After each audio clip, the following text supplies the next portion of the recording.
بیٹا یہ کہتا کہ نہیں ذبح نہیں ہوگا، باپ بھی یہ کہتا نہیں 80 سال کے بعد یہ بچہ تو پیدا ہوا ہے، کس قدر ہم اس کی قربانی کر دیں اللہ کے راہ میں، کیسے ہم اس بچے کو شہید کر دیں، لیکن بیٹا بھی بیٹا ہی ہوتا ہے۔ اور یہ سنے اللہ کے نبی سرور کونین محمد عربی صلی اللہ علیہ وسلم اس آیت کو دلچسپی لے کر لوگوں کے سامنے تلاوت کرتے تھے، قربانی کی ایام میں تلاوت کرتے تھے۔ وجہ یہ ہے کہ خاندان نبوت تھی اور یہ خاندان حضرت ابراہیم علیہ السلام کی ہے، اسماعیل علیہ السلام کی ہے۔ حضرت ابراہیم نے اسماعیل سے جب یہ کہا کہ چلے چلے وہ میدان میں چلے، اللہ کی پکار ہے، اللہ نے پکارا ہے کہ آج انسان کی قربانی ہوگی، ایک انسان کی قربانی ہوگی، بیٹا بھی شوق سے باپ کے ساتھ جا پڑتا ہے۔ ادھر بیوی بھی ناراض نہیں ہے،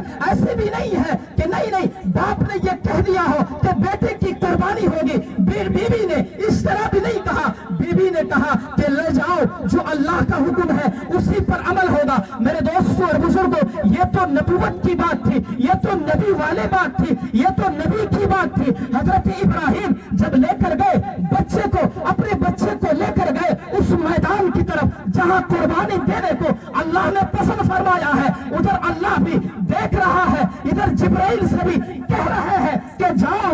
وہ دیکھو میرا نبی ابراہیم بھی اس میدان میں آ چکا ہے، اسماعیل بھی بچے اپنے لے کر آ چکا ہے، دیکھو تو ذرا۔ میرے دوستوں اور بزرگوں، پیغمبر بھی فرماتے ہیں کہ میرے نبی محمد عربی صلی اللہ علیہ وسلم اس روایت کو اور اس آیت کو بار بار تلاوت کرتے تھے، بار بار پڑھتے تھے اور یہ بتاتے تھے کہ ابراہیم اور اسماعیل کا واقعہ یہ ہے۔ میرے دوستو، حضرت ابراہیم جب لے کر چلتے ہیں بیٹے کو، اس کی گردن پر چھری رکھتے ہیں، اللہ تعالیٰ عرش سے جبرائیل کو بھیجتے ہیں کہ جاؤ وہ بچہ جو قربانی کے لیے شوق میں آیا ہوا ہے، وہ باپ جو شوق سے آیا ہوا ہے، وہ ماں جو شوق سے بھیج رہی ہے، جاؤ تو ذرا اس کو بھی بچا لے، اس کی جگہ پر وہ دمبا رکھ لے جو اللہ نے حکم دیا ہے۔ میرے دوستوں اور بزرگوں، وہ جبرائیل جو اللہ کے حکم سے پاؤں رتی برابر بھی ہل نہیں سکتا، لیکن اللہ کا حکم ہوتا ہے،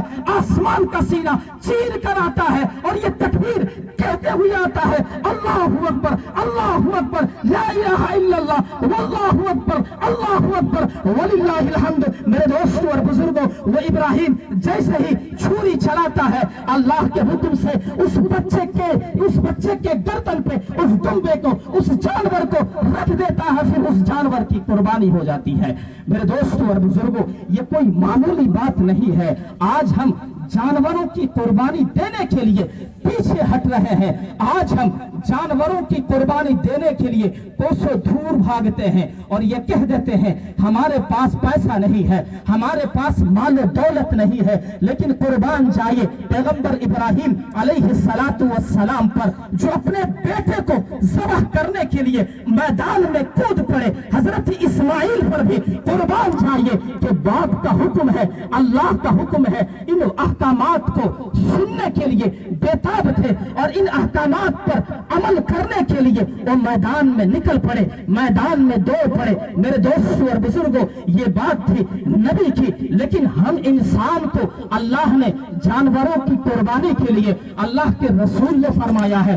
قرآن کریم کی آیات سے یہ بات ثابت ہوتی ہے کہ آپ جانوروں کی قربانی کریں، آپ جانوروں کو حلال کریں۔ اللہ نے قرآن میں خود کہا ہے لَن يَنَالَ اللَّهَ لُحُومُهَا وَلَا دِمَاؤُهَا وَلَٰكِن يَنَالُهُ التَّقْوَىٰ۔ گوشت بھی تم کھاتے ہو، ہڈیاں بھی تم استعمال کرتے ہو، چمڑے کا استعمال بھی تم کرتے ہو، اور خون بھی اللہ کے یہاں نہیں پہنچتا۔ کہ میرے دوستوں اور بزرگوں، قربانی کرنے میں کس چیز کی پریشانی ہے؟ اللہ نے کہا گوشت بھی تم کھاتے ہو، ساری چیزیں تم کرتے ہو، میرے پاس نہ گوشت پہنچتا ہے، نہ ہڈی پہنچتی ہے، نہ خون پہنچتا ہے، نہ چمڑا پہنچتا ہے، بلکہ میرے پاس جو پہنچتا ہے وہ تقویٰ پہنچتا ہے۔ کون میرے لیے قربانی دیتا ہے؟ اللہ کے راستے میں قربانی دیتا ہے کون؟ پیغمبر